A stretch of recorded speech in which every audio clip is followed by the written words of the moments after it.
Ukraine पर जारी जंग ने मानवीय संकट को और गहरा कर दिया है। रूस के ताज़ा मिसाइल और ड्रोन हमलों ने यूक्रेन के एनर्जी सिस्टम को झकझोर दिया है। कीव समेत कई बड़े शहरों में बिजली आपूर्ति ठप हो गई है। शून्य से नीचे तापमान में आम लोगों की मुश्किलें कई गुना बढ़ गई हैं। चीन ने लुआननियाओ नामक विशाल अंतरिक्ष विमान वाहक का अनावरण किया है, जो भविष्य के युद्ध की एक नई तस्वीर पेश करता है। ये परियोजना नानतियानमेन मिशन का हिस्सा है। लुआननियाओ का आकार 242 मीटर लंबा और 684 मीटर चौड़ा है, जो इसे आधुनिक समुद्री एयरक्राफ्ट कैरियर से कहीं बड़ा बनाता है। इसका वजन 1.20 लाख टन होगा।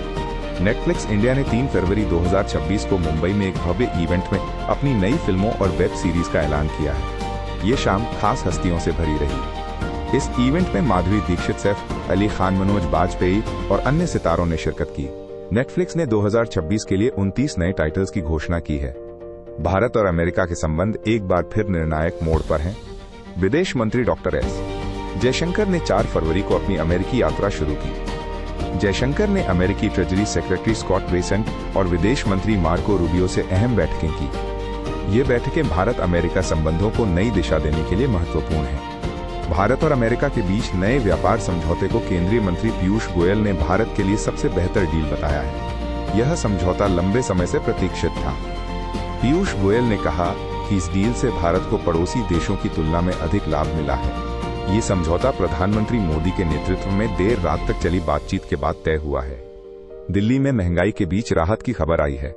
बीजेपी सरकार ने फ्री एलपीजी सिलेंडर योजना को मंजूरी दी है, जिससे जरूरतमंद परिवारों को मदद मिलेगी। इस योजना के तहत दिल्ली के राशन कार्ड धारक परिवारों को होली और दीपावली पर मुफ्त गैस सिलेंडर दिए जाएंगे। ये फैसला मुख्यमंत्री रेखा गुप्ता की अध्यक्षता में लिया गया है। भारत और अमेरिका के बीच नई ट्रेड डील ने अंतर्राष्ट्रीय व्यापार में हलचल मचा दी है। ये समझौता वर्षों से प्रतीक्षित था और अब हकीकत बन चुका है। अमेरिकी बाजार में भारतीय उत्पादों पर टैरिफ घटकर 18% रह गया है। ये भारत के लिए राहत है और अन्य देशों के लिए चेतावनी भी है। T20 वर्ल्ड कप 2026 में ऑस्ट्रेलिया के कप्तान मिचेल मार्श ने पाकिस्तान द्वारा भारत के खिलाफ मुकाबले के बहिष्कार पर टिप्पणी करने से इनकार किया है।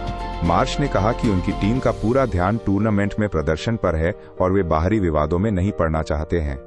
भारत और अमेरिका के बीच हुई बड़ी ट्रेड डील के बाद रूस ने पहली बार अपनी प्रतिक्रिया दी है।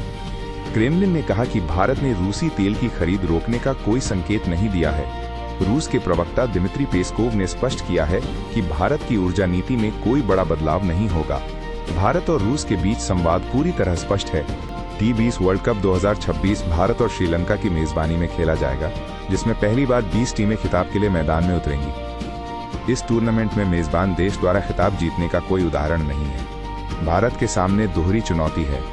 मुरादाबाद में एक साधारण परचून दुकानदार की हत्या का मामला सामने आया है, जहां पत्नी ने प्रेमी के साथ मिलकर पति की हत्या की साजिश रची।